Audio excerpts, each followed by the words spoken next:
really goes back to the hot tub thing. I had a hot tub that wasn't working, and I called at the time, a reputable company, had a lot of good recommendations. And when I called them, coming out, the communication wasn't very clear. When they did come, you'd see them leave, and then you wouldn't, for hours, you'd be like, well, did they fix it or what? I got to let the guests know what's going on. Just communication just wasn't there. This is Short-Term Rental Management, the show that is all about short-term rental property management, with your host, yours truly, Luke Carl. Welcome to the Short-Term Shop Smoky Mountain Podcast. Buying an Airbnb in the Smoky Mountains of East Tennessee. Wanted to do an update for you. This podcast was also released on my show, the Short-Term Rental Management Show, Short-Term Rental Management. And so this one's a little bit newer than some of the other episodes in this series, but we will continue to add more to it as time allows. And we appreciate you for hanging out and listening as we talk today about hot tubs in the Pigeon Forge, Gatlinburg, Smoky Mountain area. Short-term rental management. We are here this week with my buddy Ryan Ferguson, who's a great dude in East Tennessee. He is, I'll let him explain what he is, but he's an all-around kind of electrical handyman type of a guy that focuses on hot tubs, and we wanted to discuss the ins and outs of maintenance on rental real estate, and I figured you were a fantastic guy to talk to. So, Ryan, tell us a little bit about yourself. So I was born and raised here in Tennessee. Used to go to Smokies every single weekend or maybe every other weekend as a kid. Had no idea it would end up being a life choice, whether it be on the maintenance side or owning real estate side. Bought my first cabin up there in 2021, then bought another one in 2022. And during that process, we had a hard time finding reputable maintenance guys or handyman just to come and do simple projects, even though I only lived about an hour away. Sometimes you couldn't make it up there to do things.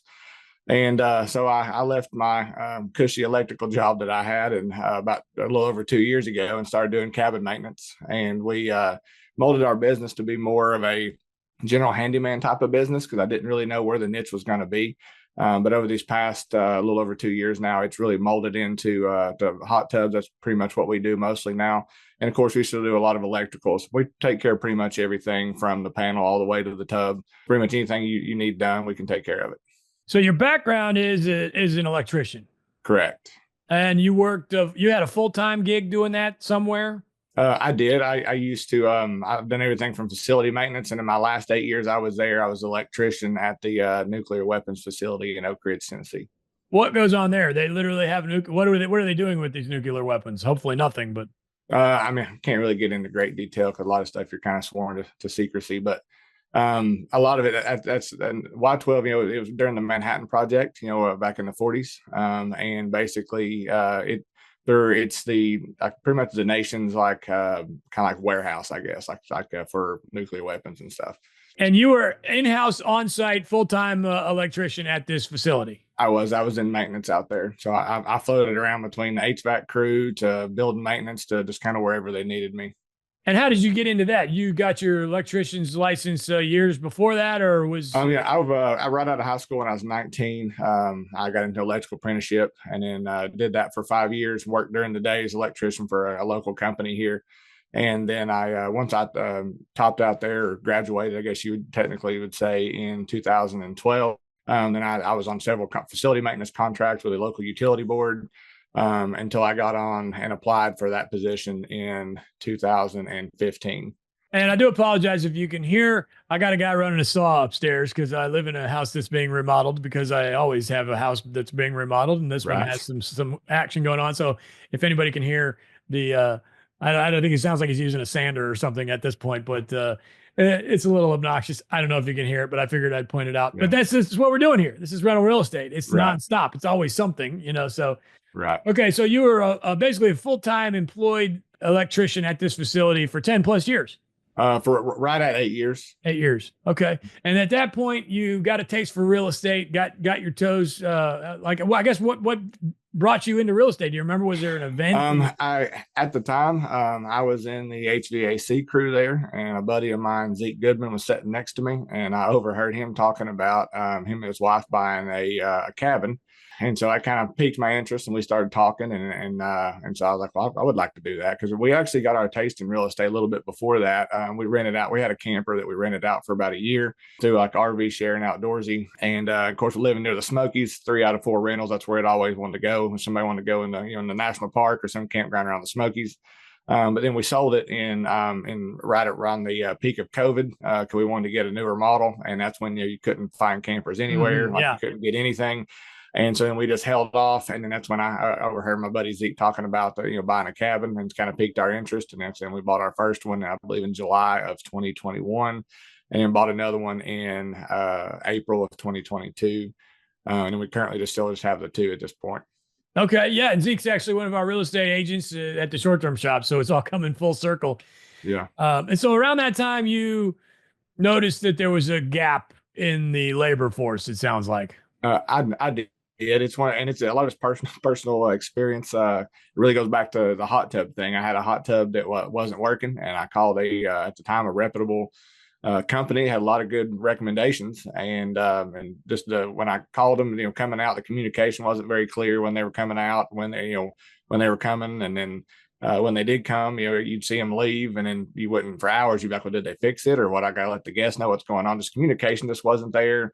And then they told me that they needed to order a part, and you're having to call and talk to the lady that worked there, and they had to call detectives. The information was just there, the communication was just not there. And when they finally come back out to fix it, like, well, and then they left. Well, did you fix it? Oh yeah, I think we did. And it was like I saw just a big niche in communication, just telling everybody when you're going to be there. And people that they just want to keep it be informed. And so that's kind of where I saw the niche was, and kind of took a leap of faith and left, and started doing this now full time. Mm-hmm. Yeah, and I'm very tight in the community. I know exactly what you're talking about, and it seems to me like. Again, first of all, there's only one basically hot tub store in the area. There's maybe two. There's the one in Wares Valley that's a little even smaller. Mm-hmm. But it was always clear to me ever since I bought my very first one years ago that maintenance wasn't really their thing. I don't know what it is. It's like they just want to sell them and they will do maintenance, but it's almost like these local stores haven't figured out a way to make money on the maintenance, or what do you think's what it is with that? Of course, we're mostly doing this all the time now. I'm in a lot of those stores, know a lot of people on a first name basis, and there's certain ones are just out there and they just sell them, and they don't really do their own maintenance. And there's a couple of them in particular that they do have their own guys, but it may only be like 1 or 2 techs. And so if you're wanting to go with them, sometimes you usually kind of have to wait because they're not able to get to you. That's just because they just don't have the manpower. But yeah, there's a couple of them out there that once they sell them, they'll probably forward you, like they may give them my number or somebody else, but they usually just they're just mainly once it comes off the showroom floor, like they'll cover their warranty if you need one, but it won't be anybody like a direct employee from that necessarily that store that'll come out and service your tub. And when you got into this, you weren't necessarily looking to specialize in hot tubs. You just knew that sounds to me like you knew you wanted out of the day job, which was a very common thing, especially in the COVID era. Everybody wanted out of their day job in COVID. And you said, you know what, I'm a pretty talented guy. I know a lot of stuff about a lot of stuff, and I'm going to see where this takes me. And were you, and maybe do you still do random maintenance? Are you going to work with any wood or railings or decks or anything like that? I mean, I would do very little. I was carpentry wasn't really my thing. I could do some of it, but it just wasn't something that I enjoyed. So I would do like a couple little trim jobs here or there, but it wasn't really my thing. So I really like the service part of it. I like hey, we got a problem, like this is broke, I need you to go fix it. I really like it. I've been in service pretty much my whole entire career, kind of being like problem solving. I'm more or less on like I said, on the service side, not much on the construction side of it. So like that's why the hot tubs kind of fell into my lap, because like it's people's calling, they need you there, and it's almost like you have like a bat phone, especially when you got guests there. It's like, hey, they call you at 5 or 6 o'clock in the afternoon, and they're like, hey, I got a guest there checked in, it's cold, they're mad, so you gotta go try to like solve the problem, I guess. And so I could tell you a funny story. My wife, when I first got into this, she looked at me in the kitchen and she said, "You know, you're going to be the hot tub guy, right?"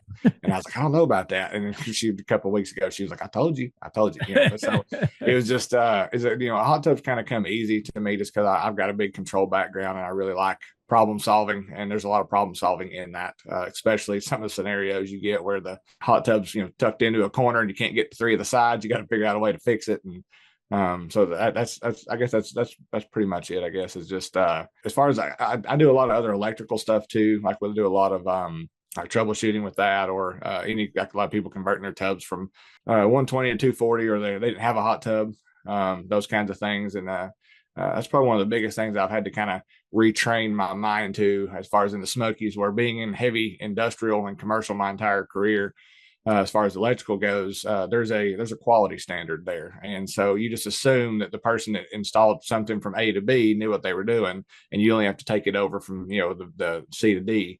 But in the Smokies, that's not the case. I had to retrain my brain to think outside the box and don't assume anything. And so that's probably been the biggest challenge I had at first, was just assuming that everything was done right. That would be like common sense in electrical, and you just be surprised what you see out there. That I've had to retrain my brain that it was an understood where I came from. Yes, and I do agree with you there. In defense of the Smokies, which I'm a big fan, been there a long time, it's every vacation town. Right. I live on the beach in a vacation town these days, and it's the same thing down here. I got this guy fixing something that's been busted on this house for 20 years right now, and it just Right.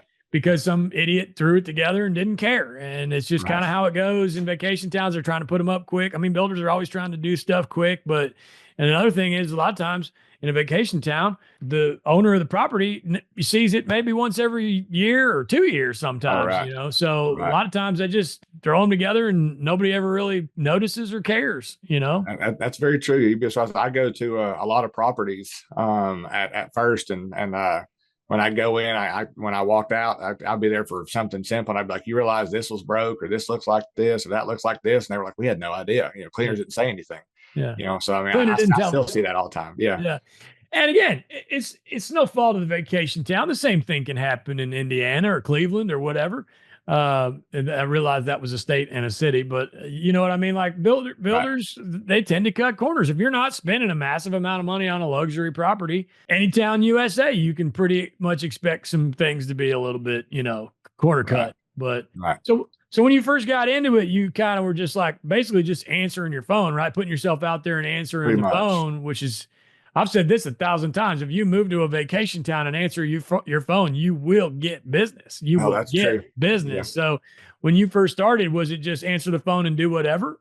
Yeah, it was pretty much answer the phone, kind of do whatever. The biggest thing is just kind of getting your name out there. Where I did have a lot of people in the real estate business already, just knowing some realtors and stuff up there, kind of helped me kind of get in and kind of get started. But yeah, really, at first I was kind of just taking just about anything that I really could, even if it wasn't something I really wanted to do. It was just kind of getting your name out there and getting like, hey, he's going to answer the phone and he's going to be truthful. Because one thing I like to do, and I wish a lot of people do more of this, is that if it's something that I don't feel like that I can do it justice or do it the quality that it needs to, I'm going to be like, hey, look, you need to call somebody else, because it really needs to be done better than what I can necessarily do. And a lot of people appreciate that, because most of the time you don't get that. The guy will just try it and butcher it, and then the next thing you know, you're having to redo it again. And that's just not my personality. I've been through that 100 times where Right. even redoing bathrooms, and they just did a Right. terrible job. Next thing you know, the waterproofing's leaking all over the place and you got to Right. fix the whole damn thing out, Right. after a year and a half. I know. I trust me. I get it. I Yeah. totally get it. So eventually, did you make a conscious decision to niche it down, or did the phone calls did it happen organically where people were only calling you for hot tubs? It kind of happened organically, where I started getting a lot of hot tub type stuff. And then also I kind of started forwarding a lot of the other stuff, potentially like other people, and just because I was so busy with hot tubs. But I just officially changed my name to have hot tub repair in it recently, because I decided to expand a little bit, and put myself on Google, where I was just, all my business was pretty much just through all the short-term rental Facebook groups, and word of mouth up there. And so when you're dealing with like maybe primary residence people or other businesses, when they're trying to find somebody to work on their hot tub, they're looking for a specialist, and it looks better having hot tub repair in your name than it is to having like property maintenance, like a general handyman doing it. Okay, in the Smokies, they understand there's a lot of handyman do a lot of stuff, but as far as in a primary residence or outside the Smokies market, everybody's looking for an expert or a specialist, and it just looked better. And have you considered hiring people? In other words, are you getting busy enough to bring other people on? Um, it's starting to pick up that way. I'm not at the point to where I could do that full time yet. But yeah, it's getting pretty busy to where like now I've got like before I'd schedule out a day or two because it was a lot of emergency stuff. But now a lot of times I'm getting stuff pretty scheduled out. I'm not booked out like 2 weeks, but I'm getting like trying to balance in between the homeowner and the investor because like what the homeowner, they're like, hey, I can wait and do it when you get a chance. The investor's like, hey, I need you like yesterday. So it's like trying to balance that that kind of juggle those schedules, I guess. But as far as like hiring anybody, I mean, I'd look to possibly do it in the future, but not quite there yet. But also we've only been on Google for a short time, and so it's starting to pick up, especially with a lot of hot tub stores find out that you work on hot tubs because there's just not a lot of people out there that do it. So I get a lot of people reaching out to me in businesses for warranty work and stuff like that, just because it's just a limited supply of people that do it, or the guys that's been known to do it in the area are starting to kind of slow down and kind of retire because they've been doing it for a long time. Yeah, because here's another thing. In a vacation town, it's hard to find good help. It Right. is. So, I always worry about a guy, somewhere maybe at your level where you start to bring somebody on and then it can go down the tubes pretty quick. I totally get that. That's one of my biggest things is if I get to that point, just relinquishing the reins and being able to trust someone to do it in the same capacity that I would. It may be a struggle for me when I go to do it. Just the fact of that I know what I'm capable of doing, and when you have to put your name on the back of someone else, that is hard. It is hard. And here's my theory there. In vacation towns, again, having lived in one for a number of years, multiple vacation towns, there's two types of folks that are living and working in these areas. Well, there's Right. three. There's the doctors, and there's not very many of those. Right. And then there's the entrepreneur, and then there's the guy that doesn't know what the hell they're doing, and they're just passing through. Right. Transient. They're just moving Right. in and out. And very, very true. and sometimes those folks are, caught up into things that they shouldn't be doing, and Right. not living much of a healthy lifestyle. So the entrepreneur doesn't want to work for you because he wants to have his own business. That's very true. And the other guy, you don't want working for you because Right. they're not going to be any good at it. I agree. Yeah, it's very hard. It's You almost very you hard. have to find that niche and find that guy that he's good at what he does, but he doesn't want to deal with the headache of the scheduling and the business invoicing, owner. and he's like, I just want to just pay me and I'll go fix it, that kind of thing. Yeah. So let's talk about the nuts and bolts. Okay. As far as, I guess my first question is, when you show up to a house, this is very broad and we're going to get deeper. Okay. How often is it something stupid and easy? I would say I'd probably say 30%. And is that usually economy mode, sleep mode? It can be. It can be that, or it can be something simple like the guest had turned all the jets off. You can turn them off individually, where it'll throw a code because it can't flow enough water, and it's just a matter they've got all the jets turned off, and it's like trying to breathe through a mask. Or you show up and there's not enough water in it, so so it's doing the same thing. Or you show up and they're saying there's no power at the tub, and it's like because the cleaner put the disconnect T handle back in upside down, so it ain't gonna have any power. Something. I mean, you get those simple things. It's and I've learned to check for those first. Okay, let's break that down for the good host out there that's running their own property, which is pretty common, that wants to know how to fix this stuff before it happens, or get at least have a protocol here. And before we even get into that, I want to back up even further. If you don't know anything about the East Tennessee Smoky Mountains, first of all, it's the biggest Airbnb market in the world. It's all overnight rentals, and we love it. I love it. It's so gorgeous. You always get that warm, fuzzy feeling rolling into town. It's just a wonderful place. And it's a lot of overnight single family homes, which is weird. There's not a lot of towns in the world that are a whole bunch of houses that they rent overnight rather than renting to tenants or just living in them. But that's how things go there. And it's just how things go in Myrtle Beach and Branson, these very niche down vacation towns. So my point there is, every single house in East Tennessee, if you want to do well, you got to have a hot tub. Right. And it's always been like that. It's been like that since as long as I can remember. That's not anything new. So you got to have a hot tub. And if you've got a hot tub, you got to learn a couple of things about hot tubs. So I do want to Right. talk about the code thing first, which is, EC for economy mode, SL for sleep mode, etc. And what happens is the guest rolls up. He's got one Corona in each hand. He's half drunk and he's pushing every button he can to get that thing as hot as he can get it. And Right. in the process, he's pushed so many buttons that he's put it in sleep mode, and now it won't get hot at all.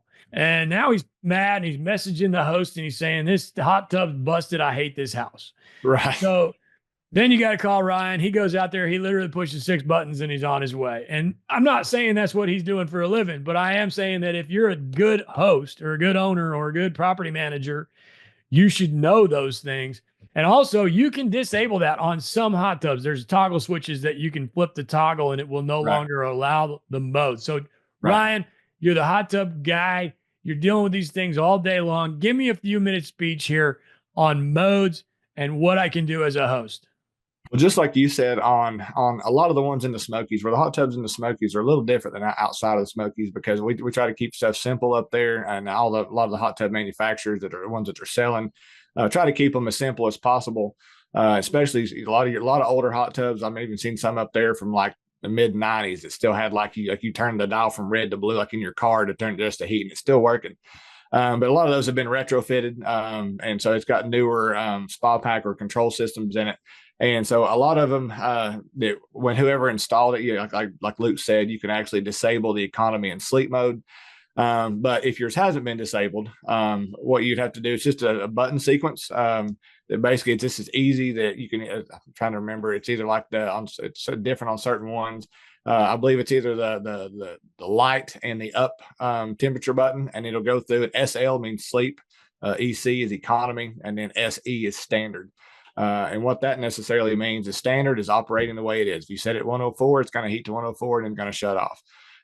Economy mode is usually means it's going to only heat up to a certain degree. Usually it's like 20 degrees, I believe, of the set point. So somebody's going to call you and they got it.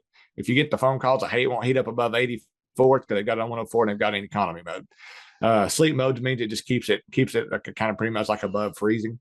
Or it's different on different hot tubs, but pretty much both those modes are really designed for the homeowner and not for the investor, for the short-term rental. And just like you said, everybody comes in, whether it's the guy coming in hitting buttons or the kids. Every kid's they're gonna push every button they can back and forth. I mean, it's gonna be pushed.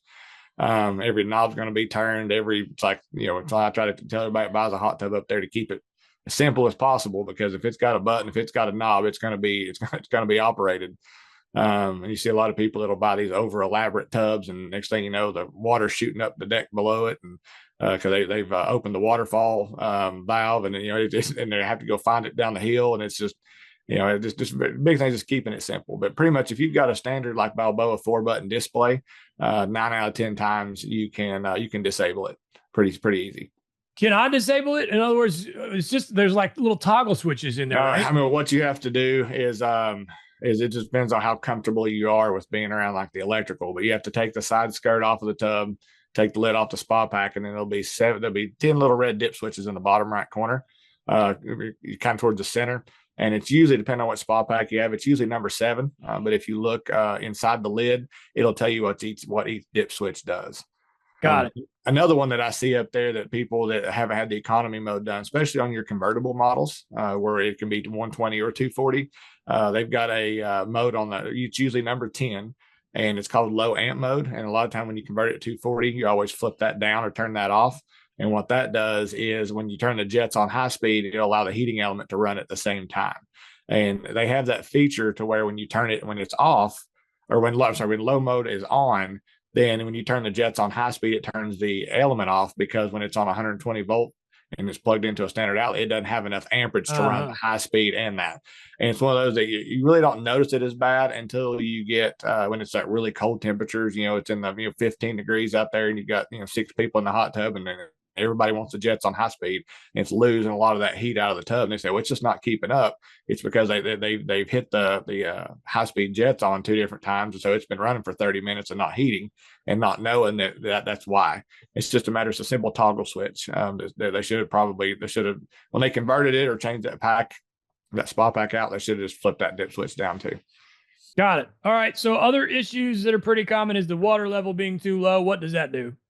If the water level's too low, it'll start sucking air at that point, and then it can cause air to get in the system, and then it'll start giving you like an overheat code, or a lot of times it's a flow code, which means that there's not enough water to going across the sensors there where the element is to safely turn the element on. So then it shuts itself off, saying, "Hey, there's a problem."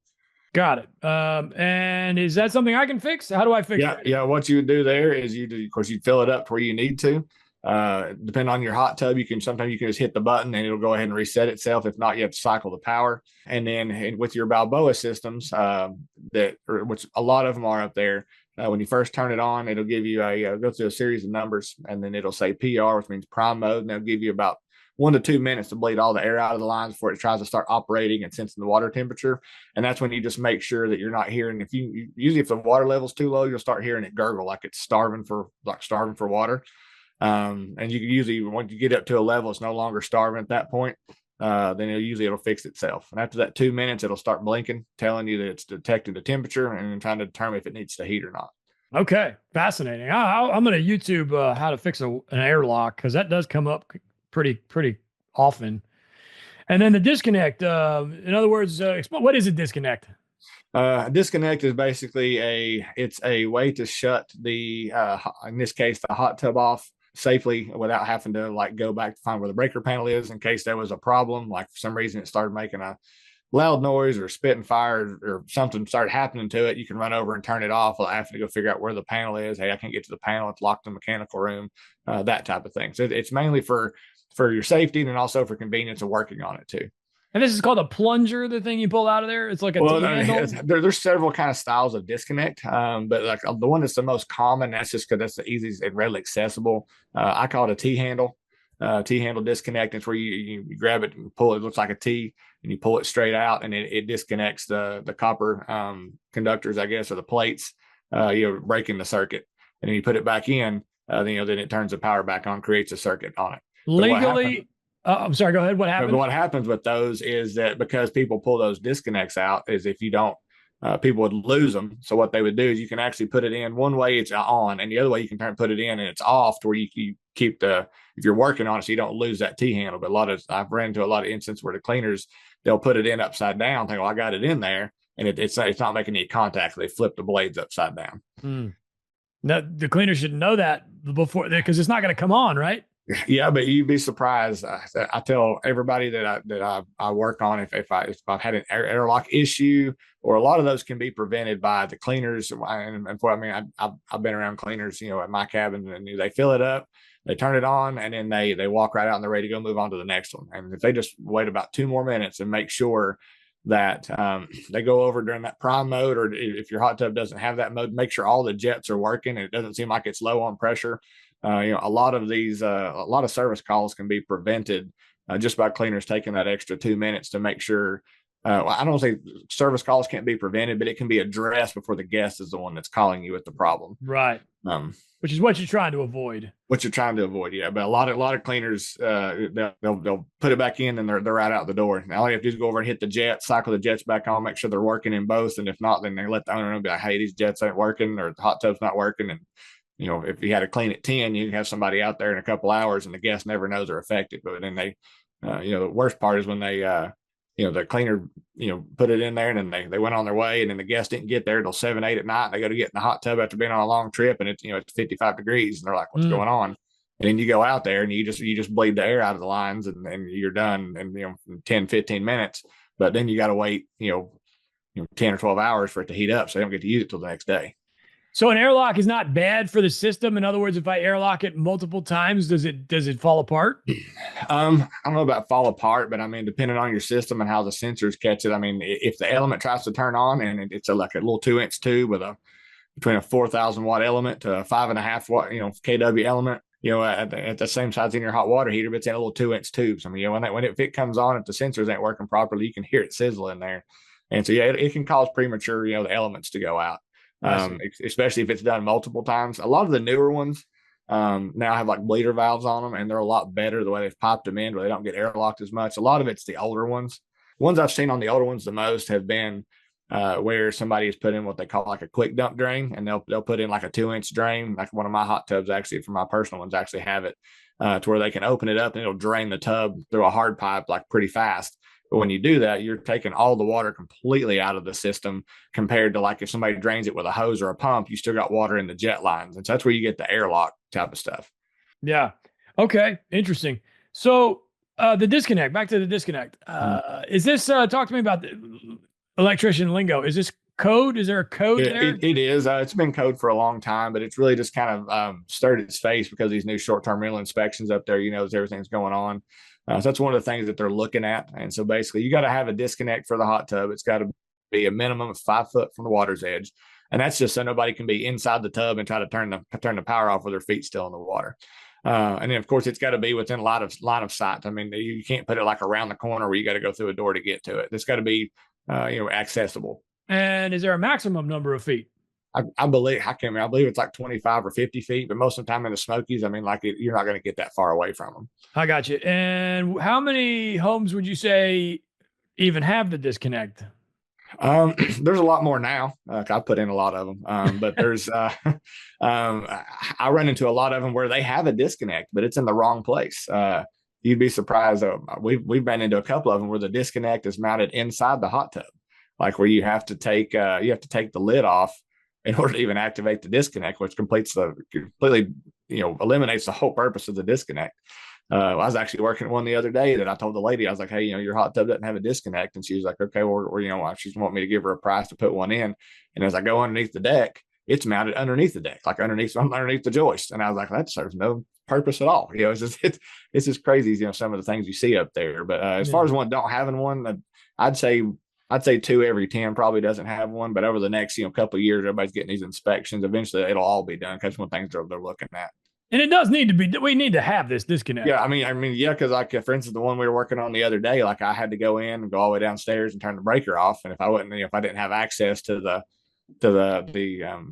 electrical panel, or if the door was locked, or, if I had an issue that was really quick, I needed to turn something off, that extra, 15 to 30 seconds could be a heating element or something like that going on. But is a drunk person on vacation savvy enough to know that that's what that thing is and what to do with it? Well, I mean, typically, I mean, shouldn't have to operate it because it should be working when they get there. So, I mean, every once in a while you get somebody that's like that where it is airlocked or it's throwing a code and they have to add more water to it. Just trying to walk them through how to do it. That's why a lot of times the disconnects I like to put in is like a breaker style, to where it looks just like a circuit breaker, but it's not. It's just a switch, and it's pretty dummy proof. You just turn it off, turn it on, instead of having to figure out how the handle goes in and push it back in. It's a little more complicated type thing. This is very, very easy. That's the ones I like to put in. And 110 versus 220, you hear about this all the time. And then usually to me, it sounds like they're trying to save a few bucks so they get the 110 and try and convert it or whatever. What is the 110? Why are we doing that? Because it's less expensive, and are they worth it? Well, I mean, I'd say two every 3 hot tubs that you buy in the Smokies, or people have at their rentals, are convertible models, which means you could make it a 120 volt tub, but they already had 240 there before. So they just go ahead and convert it over to 240. But what that necessarily means is that basically if you don't have the ability to run a 240 volt circuit over there, you can plug it in. But your limitations are that, let's say if it's got a 4,000 watt element in it, at 240 volt, at 120 volt, it's only going to heat at 1,000. So you're at like a quarter of your heating capacity. And it's only going to heat at about 1 degree an hour. So if you're in the 50s, it's going to be like 25 to 27 hours before it gets up to temperature. And then when it's really cold and they're using the jets, it's going to turn the element off. And when you lose all your heat out of the water, it's just never going to recover. So, it can drop very fast, in the wintertime. And so there's not as many 120 volts out there as there used to be. But some of the things I have seen people do in the Smokies is, instead of just running a 240 volt circuit over there and kind of eliminating the problem, they'd hire a plumber to come out and he'll tap on the water on the hot water line. and they'll basically have a hot water spigot on the deck, and they'll fill the tub with hot water. You know, it ain't gonna fill the whole tub up, but at least it cuts down on the recovery time. Yes, I have a house where the hose is connected to the hot water. Right. It's always annoyed me, to be honest, because then if you got a guest checking in shortly thereafter, then you got no hot water. And Right. Yeah, I would tend to think it would end up, causing, when you're draining your hot water, tank completely down to nothing up to 3 to 4 times a week. You think it would shorten the lifespan of the hot water. You have to recover 100%. so much, but 100%. Yeah, I don't like that at all. I'm going to yeah. write that down. Actually, I don't know if I ever got that converted. I always meant to hot to cold. I'm writing that down. Do you see anything, or do you have any advice that cleaners could do better? In other words, do you ever walk into these houses and you're like, man, this cleaner is not doing this right? I'd say probably the biggest thing that I see is just not turning the hot tub off before they start draining it. That's probably the biggest one. I've been in there before I was full hot tubs pretty much. I was at a cabin one time and I think I was doing some smoke detectors for a guy. And I got there and the cleaners, they were starting to drain it. And that's another thing is that I always recommend putting some kind of a drain in there, whether it be like a black corrugated pipe up the side of your deck, or a lot of people will put like a bell housing, like a 4 inch at the 2 inch bell housing in the deck, and then hard pipe it down. Just get it away from your pillars. But even though that drain is there, what's the old saying? That you can lead a horse to water, but you can't make it drink. Yeah. Yeah, like literally, like the cleaners will dump their hose right on the deck, and the drain is like literally 6 inches from there. And I told the guy, you got to put that in there. And then I come back out about 2-3 minutes later, and the hot tub sucking air, shooting water like out the hot tub because he didn't turn it off. And so that that's probably the biggest thing is just turning it off before they drain it, and then make sure that whenever that they drain it, it's not necessarily a hot tub thing, but it's more or less just a longevity of the deck and the property thing. I see it all the time. You hear water just come gushing down at the cabin next to you you're working on, and they're not putting it in the drain. They just dump the hose off. And it's running down the deck, running under the some of these hot tubs can be 300 gallons. So it could be 900 1,000 gallons of water dumping there multiple times a week during the summer.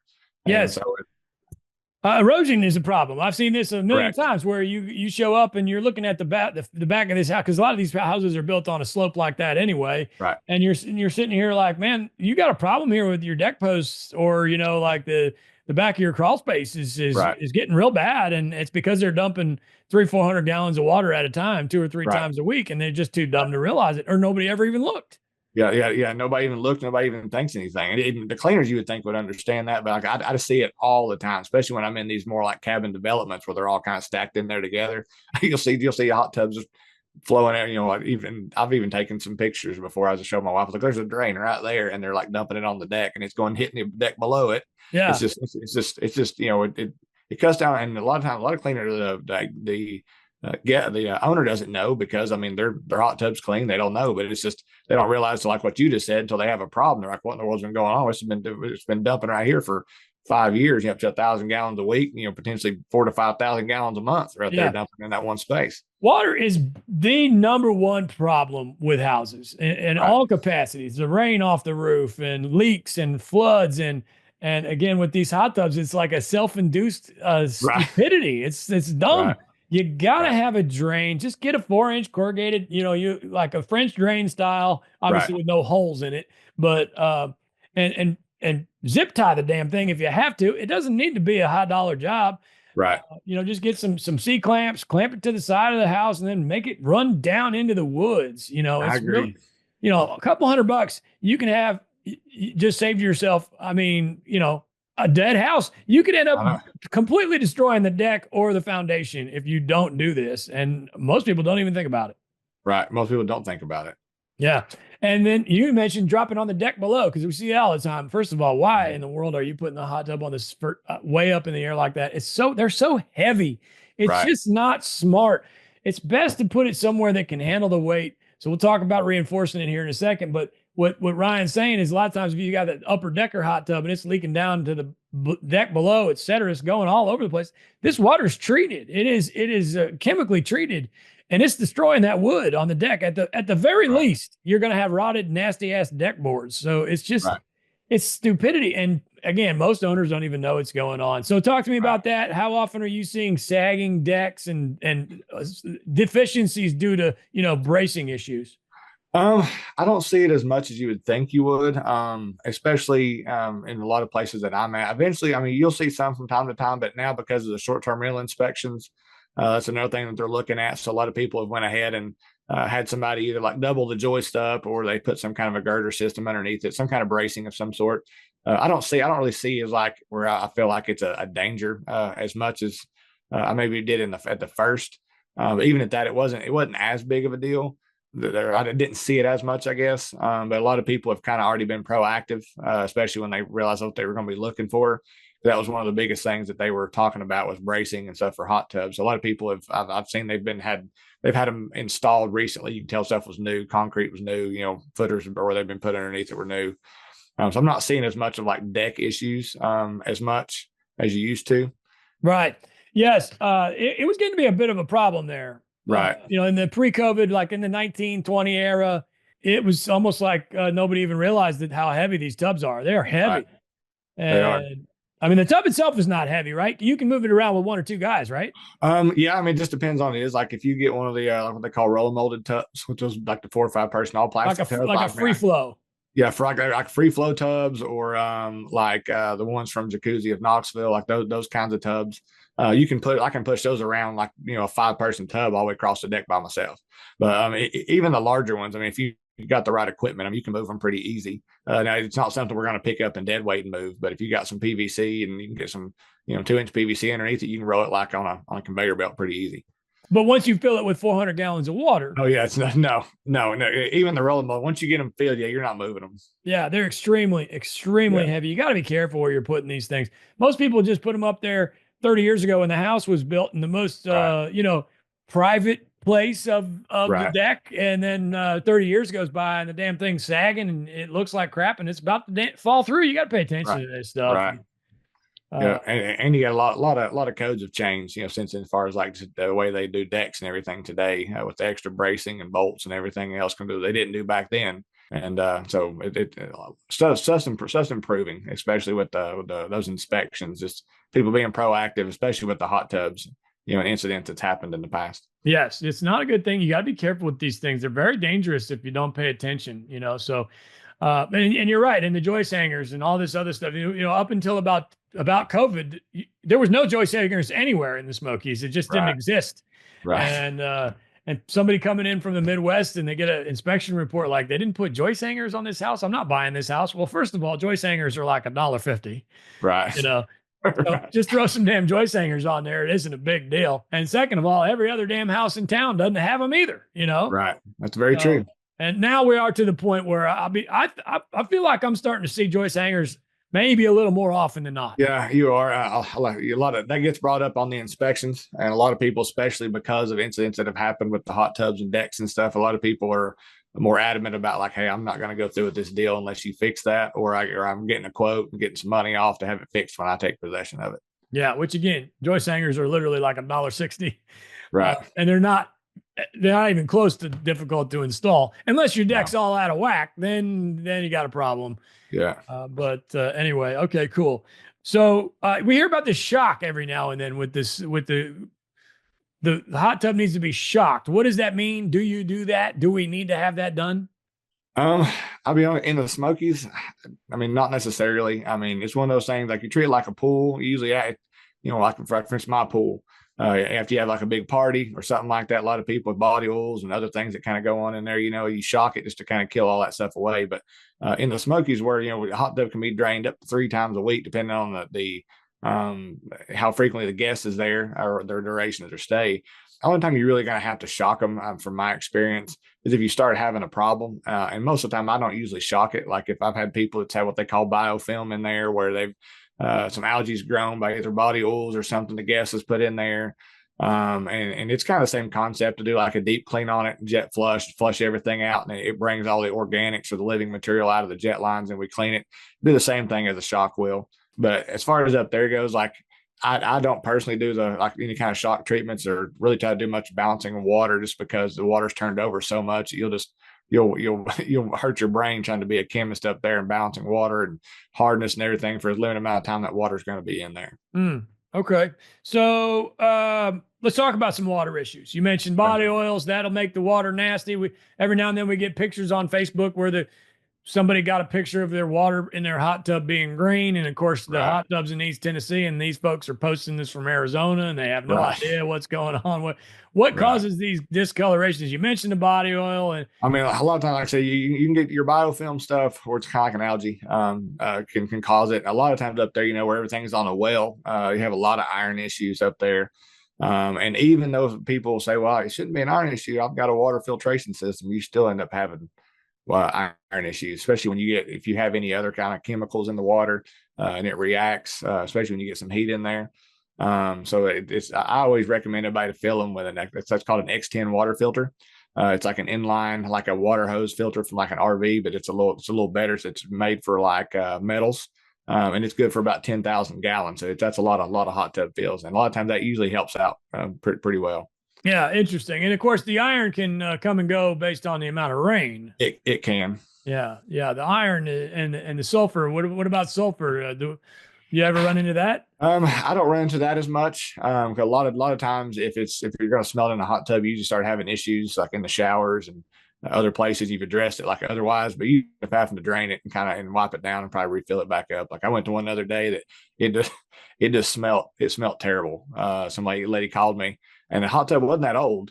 But it smelled really bad, and we did a deep clean on it, and it was really nasty, and then filled it back up, and everything was good to go. So I mean, there's something got in it. Sometimes you can't really explain it. But usually in your hot tubs, if you've got any kind of like everybody calls them like the white floating flakes that's in the tub, if you fill them and they're like slimy, that's usually like an organic or like a biofilm. If it's like gritty or sandpapery, that's usually like a hard water. Okay. Do you have any funny stories or horror stories where you walked into a tub that was clearly part of some sort of party or something like that? Um, Probably the only one that comes to mind is I've had a couple. I had one in particular that I went to. I opened it up and there was a raccoon come out on me one time. Raccoons and squirrels love the hot tubs because it's hot, especially in the winter. It's like a heated home. So you always have to seal the holes up. I've had that a couple times. So he was in there with it full? Yes. Like Slash he wasn't what? like in the tub. He was in the cabinet, like we're like underneath, like where they're round. Like Oh, okay. he's living underneath it.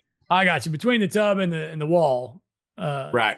Okay. Yeah. Trying to think the other story I've had is I went to one, the lady that she came, and of course you've always got those type of people that they bring their own test strips, for the Oh hot tub. Lord. Oh. And so the lady, she's like said, they said, well, it said the chlorine level was low and this and this. So they said, so they put shock in it, but now it is just not working right. It looks different. So my son and I, we go out there and the water looked like milk. And we were like, what did you use? And we looked over there and they'd used almost a whole bag of shock. And really, for like the amount of gallons was in it, they needed like a teaspoon. And so they like quadruple shocked it. I mean, I was like, you'd like burnt your skin if they'd have gotten in it. It was so high. So we ended up having to drain it and clean it. And I was like, don't ever use this again. Like, we just thought we put it in there. I was like, yeah, there's a certain amount per gallon, you're supposed to do. I guess probably the most funny story that I have is I went to work on a hot tub one time in Gatlinburg. And everybody knows Gatlinburg has a lot of bears. Mm.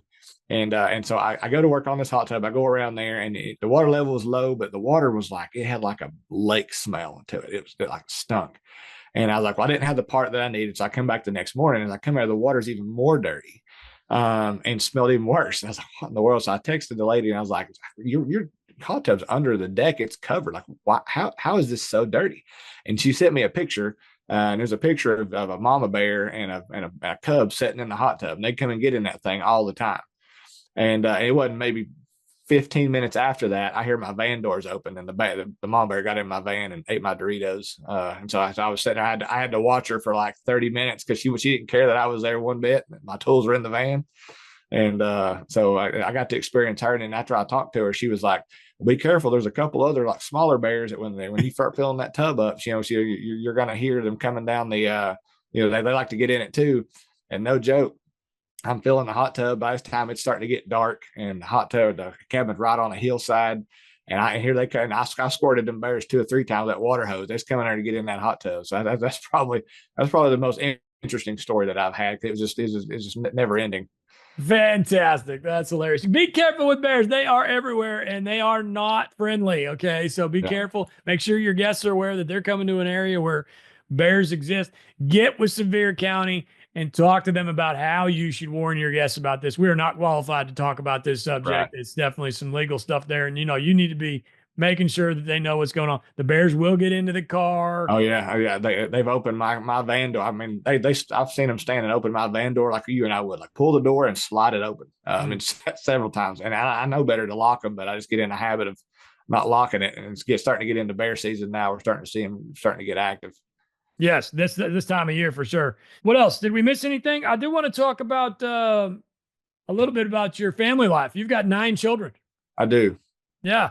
I do. What is that like? I mean, how does this come? How does that happen? I mean, I know how it happens, but how did it happen?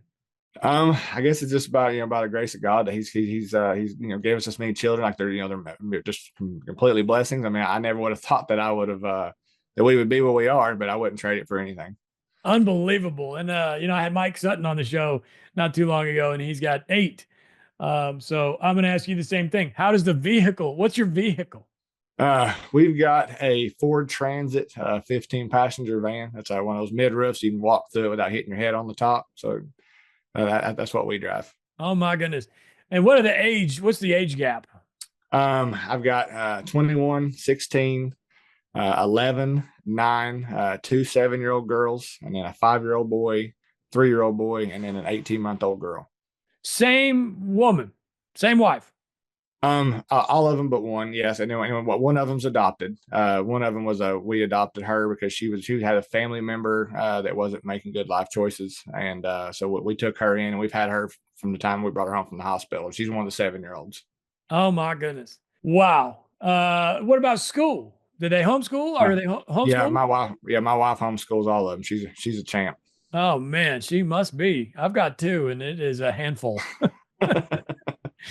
Well, good for you, man. That is absolutely fascinating. Fascinating. Well, what did we miss? Anything we missed here about Smoky Mountain hot tubs?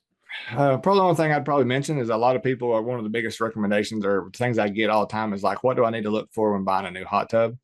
Yes. I would probably say the biggest thing is in the Smokies is I'm a lot. Some people disagree with me a little bit, but I like the roll molded tubs, like the one that's all plastic. So there's no wood to rot. They're very lightweight, especially for decks. And the biggest thing up there is whichever one you get, like just make sure. I like the Balboa operating systems because you've got Balboa and Gecko are the 2 main ones. I like Balboa better. I keep a lot more parts, it's a little more easier to work on. But also too, that when you're looking for one, is just keep it simple. Like you try to get one's got ask questions like how many pumps this has. Like get one pump. Very simple, because the more bells and whistles you have, the more pumps you have and everything else, the more you're potentially going to have to go wrong. That's more moving parts. That's more everything else. And all the guest really cares about is that they have, that the tub gets hot, blows bubbles, and has a light. They don't care about speakers. They don't care about waterfalls or Alexa's built into it, because like I said before earlier, that any knob you've got or button, they're going to push it, they're going to find it, they're going to break it. And so you just need to kind of keep it simple. That's probably the thing I'd probably say the most is just keep it simple. And then also I recommend getting one doesn't have a light colored bottom, like a white or like an ivory color, because in the Smokies where you do have like water imperfections or like dirt and everything else, that the ones that are light colored, especially the white ones, they don't give you any grace at all. So like if the cleaners missed like a little piece of mulch or something fell off whenever they were shutting the lid or something like that, it's going to show it. And then the right person comes in, they're going to want to complain and want some kind of money off of it. So that's probably the biggest thing is just, keep it simple. And stick with a dark colored shell or inside of the tub if possible. 100% agree. We get a lot of folks that come into this. They're new. They're excited. They want to make their house better than everybody else's, and they think they need some $12,000 hot tub with radios and everything else and speakers and Bluetooth. And man, you do not put speakers on your hot tub. It's going to break. Not only that, but you're annoying the hell out of your neighbors. You know. So I did buy one in COVID. It was the only one I could get my hands on, and you know how that went. It was really hard to get them during COVID. Oh, I know. And this thing showed up and had speakers all over it, and I was like, no way. I pulled them right out. I pulled the radio out of it and put the hole's still there, and I put a hot tub safety sign over and screwed it inside over the hole. Especially during COVID, there was a lot of hot tubs we're still seeing now that where they were just trying to turn them out as much as they could. So they weren't necessarily building them to the way they typically would.